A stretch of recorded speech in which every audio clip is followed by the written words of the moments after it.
Bonjour, c'est Capucine, bienvenue donc dans cette vidéo. Aujourd'hui, je vais vous parler du nerf vague. C'est un des nerfs les plus importants de notre corps et les recherches sur le nerf vague ont fait que augmenter ces dernières années et sa compréhension également.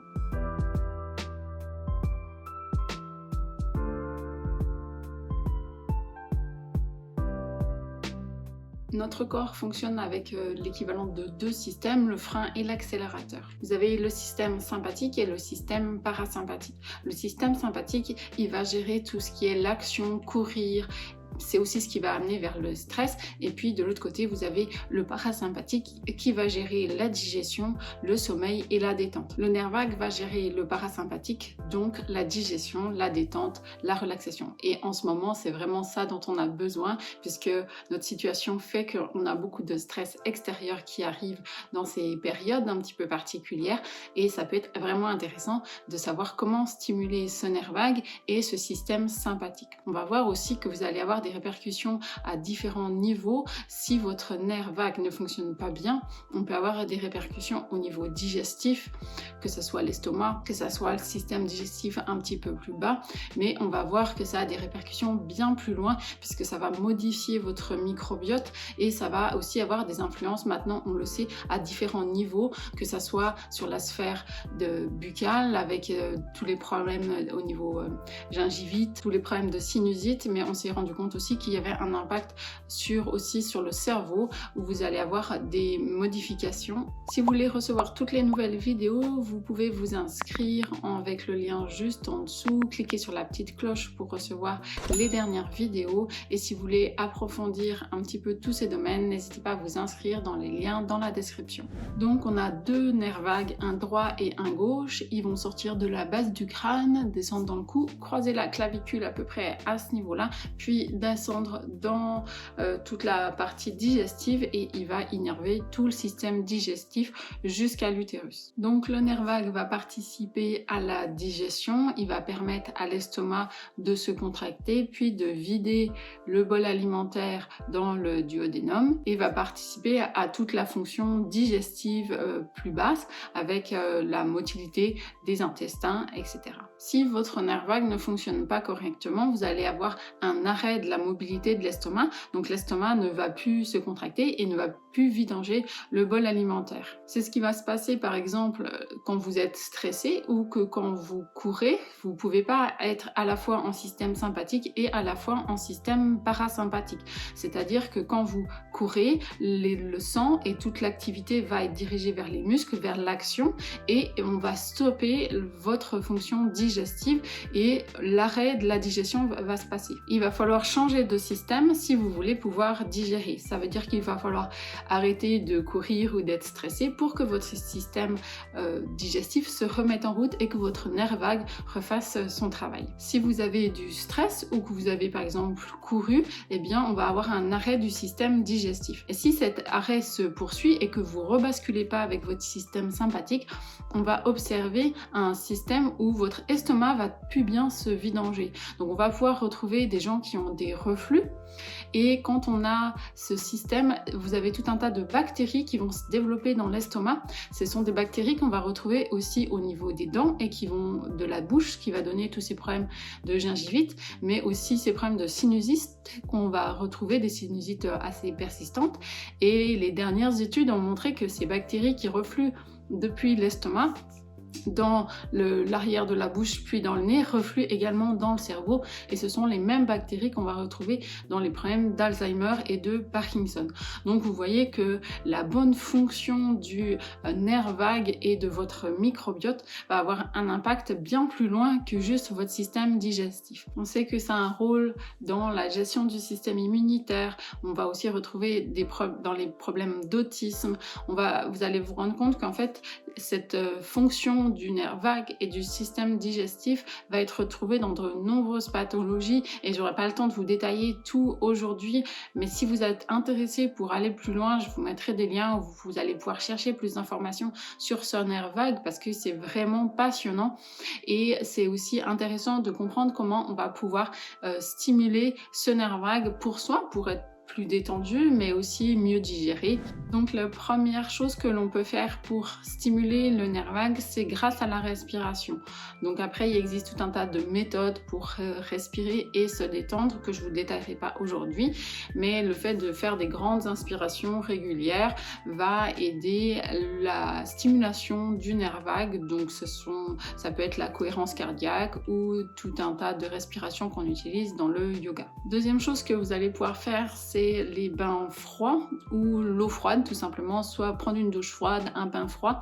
Le contact avec le froid va également stimuler le nerf vague et le bon fonctionnement de votre système. Marcher dans la nature aussi va participer au bon fonctionnement de votre système digestif et de votre nerf vague, et c'est quelque chose qui est vraiment pour moi essentiel, surtout en cette période où il y a beaucoup de gens qui télétravaillent et qui restent énormément à l'intérieur. Prenez le temps de sortir, de vous aérer, d'aller marcher, parce que ça va participer à la stimulation de votre système parasympathique, donc à la détente, donc à diminuer le stress et au bon fonctionnement de votre nerf vague. La présence de bonnes bactéries dans le système digestif aussi va participer au bon fonctionnement du nerf vague, parce que dans le nerf vague, vous avez 80% de fibres qui remontent, donc l'information part de votre système digestif et remonte, donc vous avez un système qui va dans les deux sens. Dans un sens, on peut stimuler le nerf vague pour améliorer votre système digestif, mais votre système digestif renvoie des informations au cerveau via ce nerf vague. Et donc, c'est tout l'apport de l'alimentation avec tout ce qui est prébiotique, donc les légumes, ou qui vont apporter ces bonnes bactéries à votre système digestif. Si vous êtes professionnel, ostéopathe, et que vous avez envie d'aller plus loin, le docteur Donatini, qui est gastro-entérologue et ostéopathe, viendra en formation à Besançon le 30 et 31 juillet pour nous expliquer ce fonctionnement du nerf vague et comment on va pouvoir le faire pour stimuler ce nerf vague chez nos patients. Et ce qui est intéressant avec le docteur Donatini, c'est qu'il est gastro-entérologue bien sûr, mais il vient avec son échographe, et donc on va pouvoir faire nos techniques ostéopathiques et on va avoir un contrôle de ce qu'on fait en dessous grâce à son échographie. Et pour moi ça c'est vraiment génial, parce que c'est comme si on avait des yeux en dessous qui confirment ce qu'on fait avec nos mains, et il va aussi nous expliquer tout ce qu'on peut modifier au niveau digestif, au niveau alimentaire, pour justement apporter ces bonnes bactéries et soutenir notre système digestif et ce nerf vague. C'est pour moi médecin les plus passionnants que j'ai rencontrés ces dernières années, et je vous encourage vraiment à aller voir son travail.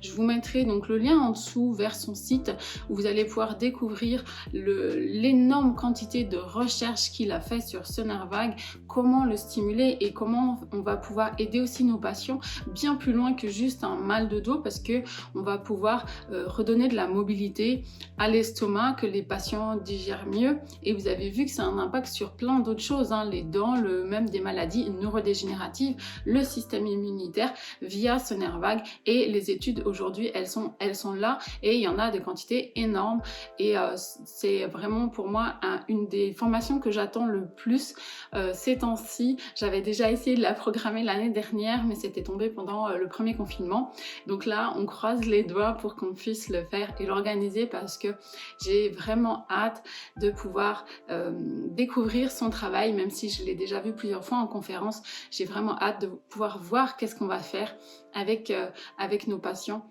D'autant plus que je suis personnellement concernée par ces problèmes-là. Quand j'avais 3 mois, j'ai été opérée, j'ai fait une occlusion intestinale, c'est l'intestin qui fait des nœuds, donc j'ai une grande cicatrice sur le ventre.